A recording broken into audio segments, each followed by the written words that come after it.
ప్రతిపక్షాల గురించి పక్కన పెట్టేద్దాం. ఎవరైతే ఇంటి మనుషులు ఉన్నారో వాళ్ళ గురించి మాట్లాడుకుందాం. అన్న చెల్లెలు తెలుసు మీకు నేను ఏం మాట్లాడుతున్నాను. Yes. సో ఈ మావిగన్ గురించి కూడా వైఎస్ షర్మిల గారు మాట్లాడడం జరిగింది. అసలు మావిగన్ ఎందుకు సార్, మరి అమరావతి క్యాపిటల్ ఉండగా అసలు ఎందుకు మావిగన్ ఎందుకు రావాల్సి వచ్చింది అసలు? మేడం ఒక చిన్న అంటే ఒక గ్రామ స్థాయిలో ఉన్నటువంటి జనాలకి అర్థమయ్యే మాదిరి నేను చెప్తాను. ఒక చిన్న ఎగ్జాంపుల్ చెప్తాను.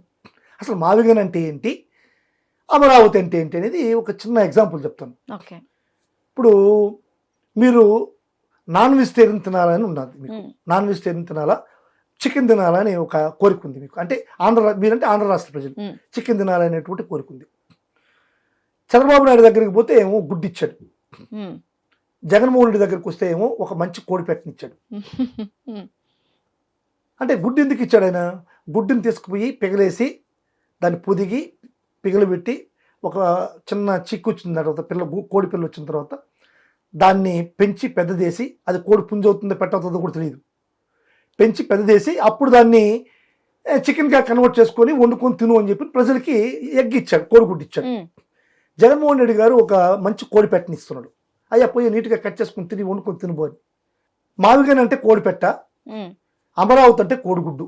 ఇది ప్రజలకి ఏమీ తెలియని ఒక సామాన్యుడికి అర్థమయ్యేటువంటి ప్రక్రియ. ఈరోజు మావిగన్ గురించి చెప్తున్నారు. మావిగన్లో ఆయన పేరు ఏదో గన్నుంది, జగన్ను. అది గుంటూరులో ఉండేటువంటి గన్ను, జగన్ పేరులో ఉండేటువంటి గన్ను కాదు. గన్ అంటే జగను, జగన్ అంటే మీకు భయం, ఆ పేరు పలకడానికి భయం మీకు. ఇంక మనం ఏం చేద్దాం దానికి? జగన్ను నిజంగా గన్నే ఆయన. గన్ రాజశేఖర్ కరెక్ట్గా పేరు పెట్టారు, జగన్ నిజంగా గన్ ఆయన. ఆయన చూసి భయపడాల్సింది తప్పదు. మీరు గన్ చూసినప్పుడు జగన్ గుర్తుకొస్తే ఇంకా మనం ఏం చేయలేము దానికి. ఇప్పుడు మావిగన్లో ఉండేటువంటి పేరు ఏదైనా మార్చుకోండి. మావిగన్ కాకుండా ఉంటే దాన్నే అమరావతిని పెట్టండి. మీకు అమరావతి నచ్చుకుంటే భ్రమరావతి అని పెట్టండి. భ్రమరావతి నచ్చుకుంటే కమరావతి అని పెట్టుకోండి. మాకు పేరు is not an concern there, the place is an concern. ఆ తర్వాత ఇప్పుడు కొత్తగా షర్మిలాని తీసుకొచ్చారు. అంటే చంద్రబాబుకి ఎప్పుడు ఆపద వస్తుందో, చంద్రబాబుకి ఎప్పుడు అవసరం వస్తుందో ఆమె ప్రత్యక్షం అవుతుంది. ఎవరు? షర్మిల ప్రత్యక్షం అవుతుంది. ఇటువంటి కార్యక్రమాలన్నింటినీ షర్మిల దగ్గర చెప్పిస్తున్నారు. మావిగన్ అంటే ఏంది, మావిగన్ అనేటువంటిది ఒక తొగ్లక్ ఏరియా అని షర్మిల దగ్గర తెప్పిస్తున్నారు. మాకు అన్యాయం చేశాడు జగన్మోహన్ రెడ్డి గారు అని చెప్పని. కుటుంబ వ్యవస్థలు ఏ విధంగా ఉన్నాయి? ఒక ఆడబిడ్డకి ప్రక్రియలో పెళ్లి చేయాలి. పెళ్లి చేయాల్సినప్పుడు మంచి కుటుంబాన్ని చూసి పెళ్లి చేసి కట్న కానుకలు అనేటువంటిది ఇచ్చి పంపిస్తారు.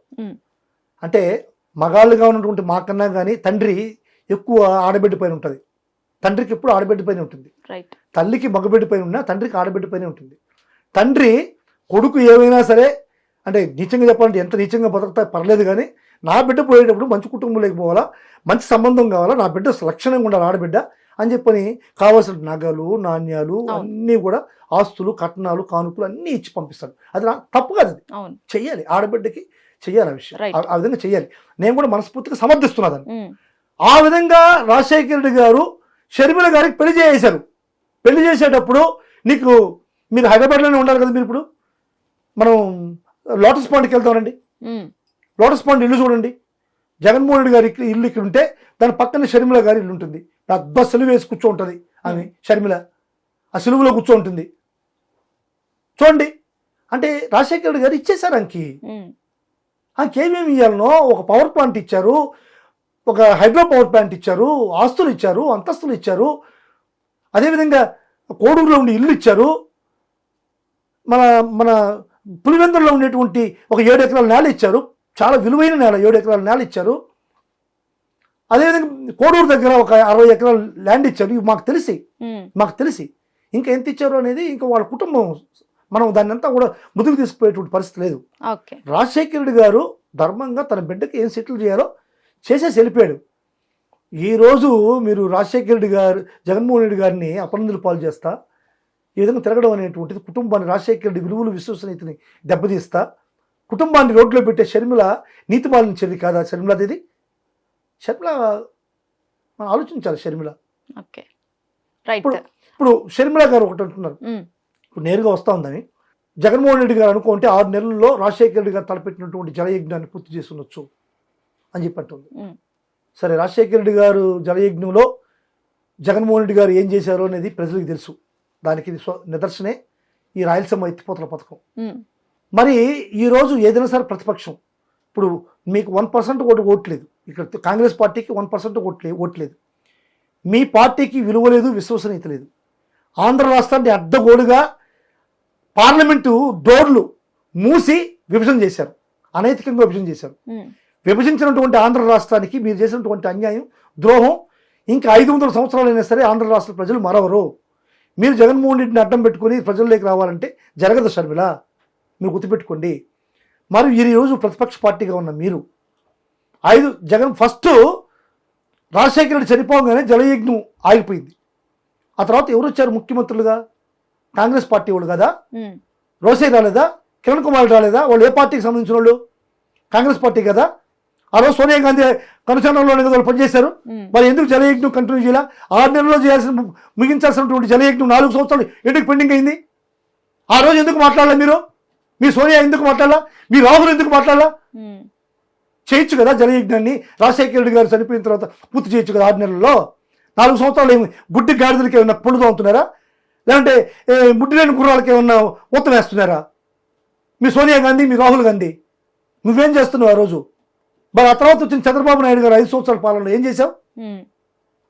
ఆ రోజు చంద్రబాబు నాయుడు గారు పరిపాలన వచ్చుగా. ఆ తర్వాత వచ్చిన జగన్మోహన్ రెడ్డికి 100 కష్టాలు పాలనలో. ఒక పక్క మహమ్మారి, కోవిడ్ మహమ్మారి, 3 సంవత్సరాలు అసలు రాష్ట్రంలో ప్రజలు ఒకరినొకరు తల్లి బిడ్డ భార్య భర్త కూడా చూసుకునే పరిస్థితి రాష్ట్రంలో ఉంది. ఇటువంటి పరిస్థితుల్లో ధైర్యంగా ధీటుగా ఎదుర్కొన్నటువంటి ఒక దైవ సమానుడు జగన్మోహన్ రెడ్డి. ఇటువంటి కార్యక్రమాలన్నీ కూడా జగన్మోహన్ రెడ్డి చేస్తే ఈరోజు నువ్వు కాంగ్రెస్ పార్టీ పిసిసి ప్రెసిడెంట్గా నువ్వు వచ్చి నువ్వు అడిగేటువంటి మాట చంద్రబాబు ఈరోజు 2 సంవత్సరాలు చంద్రబాబు ఫినిష్ చేయొచ్చు కదా. మరి చంద్రబాబు సపోర్ట్గా ఎప్పుడు అవసరం అయితే నువ్వు ఇచ్చేటువంటి చంద్రబాబు ముష్టికి కక్కుర్తిపడి ఈరోజు వచ్చి మాట్లాడుతున్నావు కదా జగన్మోహన్ రెడ్డిని. మరి చంద్రబాబుని అడుగు, ఏమయ్యా మా నాన్న రాజశేఖర రెడ్డి గారు చనిపోయినప్పుడు ఆగిపోయినటువంటి జలయజ్ఞం ఈరోజు 2 సంవత్సరాలు మళ్ళీ రెండోసారి కూడా ముఖ్యమంత్రి 2 సంవత్సరాలు అయింది, నువ్వు ఎంత చేస్తావా చేయవా అని చెప్పి చంద్రబాబు నాయుడు కాళ్ళ పట్టుకొచ్చుద్దాం. రైట్. మరి ఎందుకు చంద్రబాబు నాయుడు అడగట్లేదు? నేను సూటిగా ప్రశ్నిస్తున్నా షర్మిలాని. ఏదైతే జగన్మోహన్ రెడ్డి గారు రాయలసీమ ఎత్తిపోతల పథకాన్ని 80%, 85% కంప్లీట్ చేస్తే ఈరోజు చంద్రబాబు దౌర్జన్యంగా ఆపాడో ఎవరు ఆపారు? మీ సీఎంఏ ఆపారు, మీ కాంగ్రెస్ సీఎంఏ ఆపాడు రేవంత్ రెడ్డి. వాళ్ళిద్దరూ సీక్రెట్గా కూర్చొని ఆపారని చెప్పి రేవంత్ రెడ్డి సాక్షాత్తు అసెంబ్లీలో చెప్తున్నాడు. మరి మీరు రేవంత్ రెడ్డిని అడగవా? నువ్వు మీ పార్టీనే కదా, మరి ఎందుకు రేవంత్ రెడ్డిని అడగవు? చంద్రబాబుకి రేవంత్ రెడ్డికి మధ్య ఏం జరిగింది? ఆ రూమ్లో ఏకాంతంగా ఏం జరిగింది? నేను తొడబెల్లం పెట్టాడా రేవంత్ రెడ్డి చంద్రబాబు నాయుడికి? భయపెట్టాడా లేకుంటే బహుమతి ఇచ్చాడా? చెప్పాల్సిన అవసరం నీకు లేదా షర్మిల? ఇవన్నీ వదిలేసి నీ కుటుంబ వ్యవహారాన్ని రాజకీయంగా రాజకీయ వేదికల మీద ప్రజల ముందు రుద్దడం అనేటువంటిది దౌర్భాగ్యం. నేను సూటిగా ప్రశ్నిస్తున్నా. ఈరోజు రాజశేఖర రెడ్డి అనేటువంటి ఒక మహనీయుడు, ఆయన మహనీయుడు, ఆ మహనీయుడు యొక్క చరిష్మా ఈరోజు ముందుకు పోతుందంటే అది జగన్మోహన్ రెడ్డి గారి వల్లే ముందుకు పోతుంది. రాజశేఖర రెడ్డి మాదిరిగా ఈ రాష్ట్రంలో చాలా మంది ముఖ్యమంత్రులు ఉన్నారు. ఈరోజు రాష్ట్రంలో ఏ ఒక్క ముఖ్యమంత్రిని కూడా తలుచుకోకుండా రాజశేఖర రెడ్డి నామస్మరణ ఈరోజు రాష్ట్రంలో జరుగుతోంది. ప్రతి ఊర్లో ఒక రాజశేఖర రెడ్డి గారి విగ్రహం ఉంది. రాజశేఖర రెడ్డి పేరుతో పథకాలు ఉన్నాయి. రాజశేఖర రెడ్డి పేరు వింటే ప్రజలు పులకిస్తున్నారు. ఇవన్నిటికీ కారణం ఎవరు? జగన్మోహన్ రెడ్డి గారు కదా. ఎన్ని విగ్రహాలు వచ్చాయో నీ బ్రతుక్కి జగన్మోహన్ రెడ్డి, నీ బ్రతుక్కి షర్మిల ఒక్క విగ్రహాన్ని అయినా సరే రాజశేఖర రెడ్డి విగ్రహాన్ని పెట్టించగలిగావా కాంగ్రెస్ పార్టీ తరఫున? ఈ రోజు నువ్వు కాంగ్రెస్ అధిష్టానంలో ఉన్నావు కదా, మీ కాంగ్రెస్ అధిష్టానంతో మెప్పించి మీ కాంగ్రెస్ పార్టీ వాళ్ళ తరఫున ఒక్క విగ్రహం అయినా రాజశేఖర రెడ్డి విగ్రహం ఆంధ్ర రాష్ట్రంలో పెట్టించగలవా? నువ్వు రాజశేఖర రెడ్డి బిడ్డగా మాట్లాడుతున్నావు. రాజశేఖర రెడ్డి విలువలను విశ్వసనీయతను దిగజారుస్తూ నిజంగా ఈరోజు మేము షర్మిల మీద విరుచుకుపడలేకపోతున్నాం అంటే నువ్వు రాజశేఖర రెడ్డి బిడ్డ అనేటువంటి ఒక మమకారం మాకుంది. నువ్వు జగన్మోహన్ రెడ్డి చెల్లి అనేటువంటి ఒక గుండె కలుక్కంటుంది మాకు. అందువల్ల మిమ్మల్ని విమర్శించలేకపోతున్నాం ఫుల్ ఫ్లెడ్జ్డ్గా. లేకుంటే సిగ్గు శరము లేకుండా నీ బ్రతుకుని ఎండగట్టేటువంటి పరిస్థితి ఈరోజు వైఎస్ఆర్ కాంగ్రెస్ పార్టీ కార్యకర్తల్లో ఉంది నువ్వు చేసేటువంటి ఈ మాటలకి. మరి కాంగ్రెస్ నువ్వు పోయి తెలంగాణలో పార్టీ పెట్టావు, ఏం చేసావు? తెలంగాణ ప్రజలకు ఏం సమాధానం చెప్పి వచ్చావు అక్కడ? ఈరోజు తెలుగుదేశం, ఈరోజు మళ్ళీ ఆంధ్రప్రదేశ్కి వచ్చావు.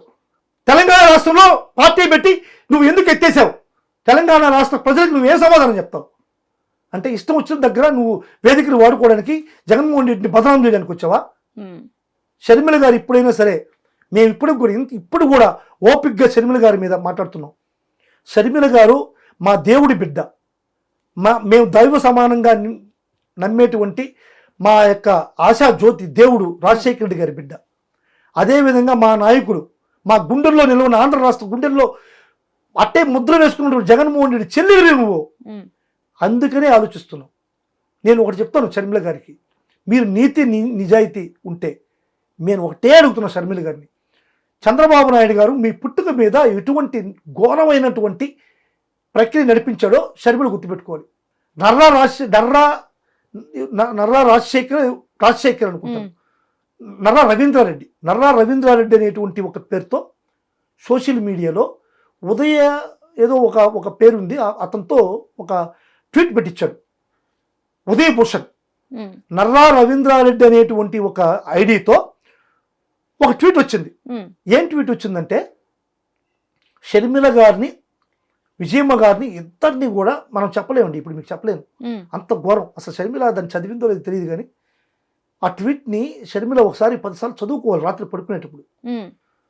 అటువంటి ట్వీట్ పెట్టించారు నర్రా రవీంద్రారెడ్డి పేరుతో. ఉదయ్ భూషణ్ అనేటువంటి ఒక ఐటీడీపీ కార్యకర్త పెట్టాడు దాన్ని. ఫేక్ ఐడి క్రియేట్ చేసి నర్రా రవీంద్రారెడ్డి పేరుతో. ఎక్కడి నుంచి పెట్టాడో మీకు షర్మిల తెలుసా? మీకు సాక్షాత్తు అది ఎక్కడి నుంచి వచ్చిందంటే బాలకృష్ణ ఇంట్లో నుంచి వచ్చింది. బాలకృష్ణ గారి ఇంట్లో నుంచి ఐటీడీపీ కార్యకర్త ఉదయ్ భూషణ్ అనేటువంటి వ్యక్తి నర్రా రవీంద్రారెడ్డి అనేటువంటి ఫేక్ ఐడి క్రియేట్ చేసి నిన్ను విజయమ్మని, మా తల్లి విజయమ్మ మీద ఎంత ఘోర నీచ నికృష్టమైనటువంటి ఒక మాటలు మాట్లాడాడో చంద్రబాబు, షర్మిల గుర్తుపెట్టుకో. ఇదే ఉదయ్ భూషణ్ అనేటివ అతని మీద కనిపెట్టి కేసు కూడా పెట్టారు.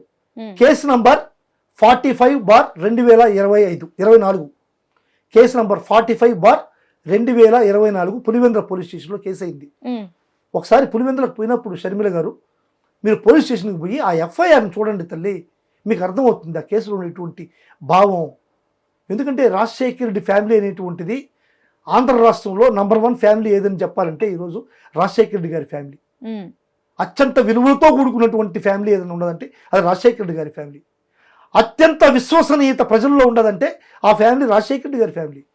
ఇటువంటి ఫ్యామిలీని నీచమైన డబ్బు కోసం, ఆస్తుల కోసం, బంగళాల కోసం, అంతస్తుల కోసం రాజశేఖర రెడ్డికి ఉన్నటువంటి చరిష్మాని మీరు కుంగతీస్తున్నారంటే, నాకే వైఎస్ఆర్ కాంగ్రెస్ పార్టీ కార్యకర్తగా, రాజశేఖర రెడ్డి అభిమానిగా నాకే ఎంత బాధ ఉంటే అసలు షర్మిలకి కించెత్తు కూడా లేదా? అసలు షర్మిల మనిషేనా? రాజశేఖర రెడ్డి మీకు ఇచ్చినటువంటి, రాజశేఖర రెడ్డి నేను నమ్మేది ఏంటంటే జగన్మోహన్ రెడ్డి గారికి 2 ఆస్తులు ఇచ్చాడు.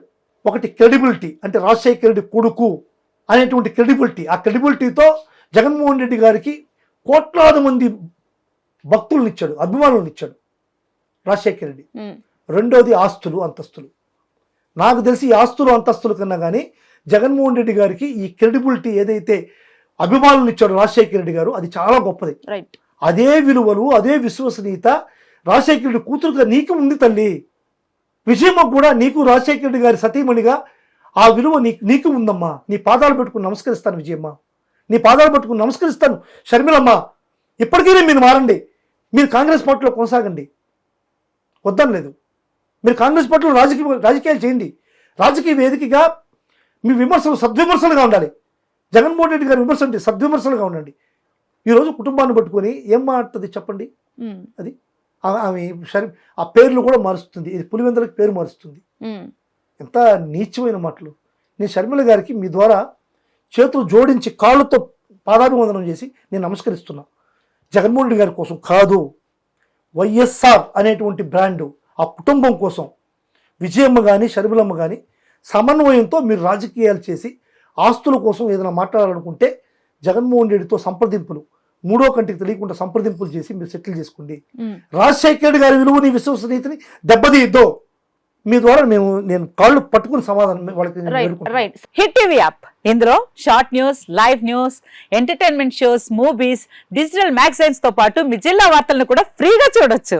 ఇంకెందుకు ఆలస్యం, వెంటనే హిట్ టీవీ యాప్ ని డౌన్లోడ్ చేసుకుని ఫ్రీగా ఎంటర్టైన్మెంట్ పొందండి. Hit TV app, hit TV app, please download hit TV app. Hit TV యాప్ని ఫ్రీగా డౌన్లోడ్ చేసుకొని ఎంజాయ్ చేయండి. మీకు నచ్చిన ఎంటర్టైన్మెంట్ కోసం హిట్ టీవీ యాప్ ని ఫ్రీగా డౌన్లోడ్ చేసుకుని ఎంజాయ్ చేయండి. హిట్ టీవీ యాప్ని డౌన్లోడ్ చేసుకుని ఆస్వాదించండి, ఆశీర్వదించండి. ఇంతమంది సెలబ్రిటీలు హిట్ టీవీ యాప్ ని డౌన్లోడ్ చేసుకోండి అని చెప్తున్నారంటే ఎంత మంచి యాప్ ఆలోచించండి. అమెరికా అమెరికా అమెరికా అమెరికాలో చదవాలనుకునే వాళ్ళకి విశ్వసనీయమైన పేరు మన శౌర్య కన్సల్టెన్సీ. UK లో 1 year masters. UK లో 1 year masters. 2 years work permit up to 5 years visa. Contact Saurya Consultancy. Contact 89851 89851.